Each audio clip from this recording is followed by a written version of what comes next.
Nietzsche is one of those philosophers who contended with the very notion of morality itself. It is sometimes thought that he supported what is called an error theory regarding metaethics.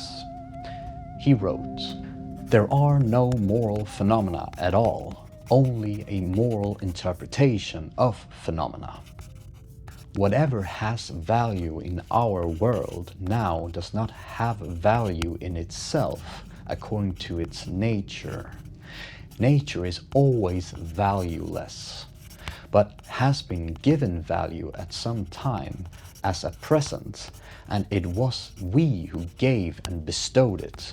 Only we have created the world that concerns humanity." To understand all of this and to make it more clear, we need to delve into a bit of metaethics and also explore what an error theory is. I'll explain all of this in this video, so let's begin with metaethics. Over the past month, I've made many episodes on various moral theories. We've discussed, for instance, utilitarianism, Kantianism, virtue ethics, and how they can be applied in practice.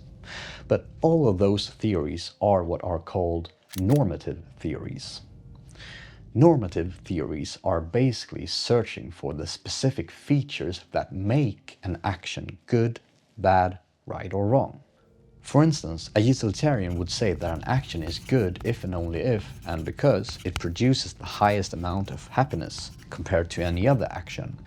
But then one might ask, yeah, alright, let's say that's true, but what do you mean by the word good here? What is the meaning of the word good?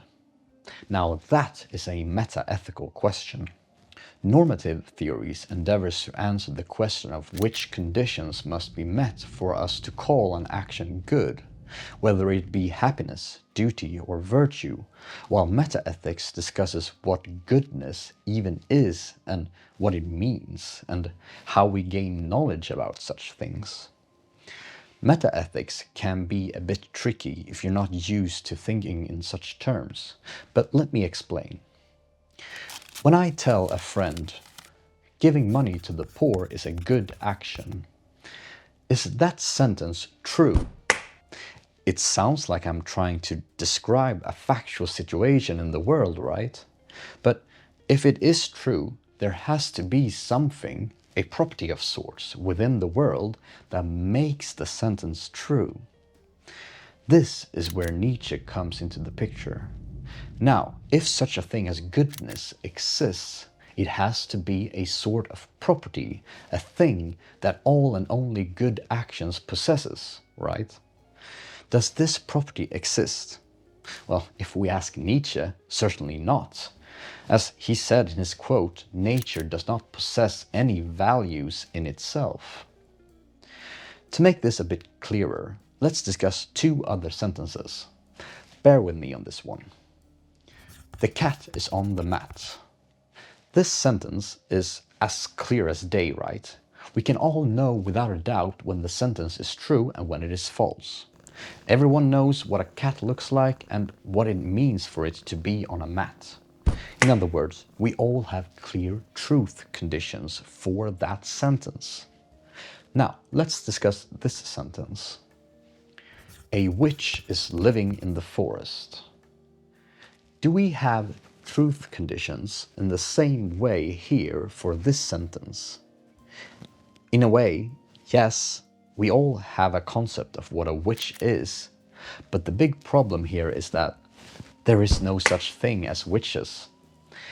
Therefore, this sentence, at least in our world, is always false. Whenever I utter a sentence like this one, I must always be mistaken. It's an error, since the property of being a witch does not exist. According to the Australian philosopher J.L. Mackie, the same thing can be said about the property of goodness or moral rightness. It simply doesn't exist. Thinking that it does is an error, hence error theory. So if we go back to the first sentence, giving money to the poor is a good action. Now, if the property of being good doesn't exist, in the same way that witches don't exist, then this sentence too must always be false. As Nietzsche said, there are no moral phenomena, only moral interpretations of phenomena. And the values we assign to things are only created and therefore do not really exist.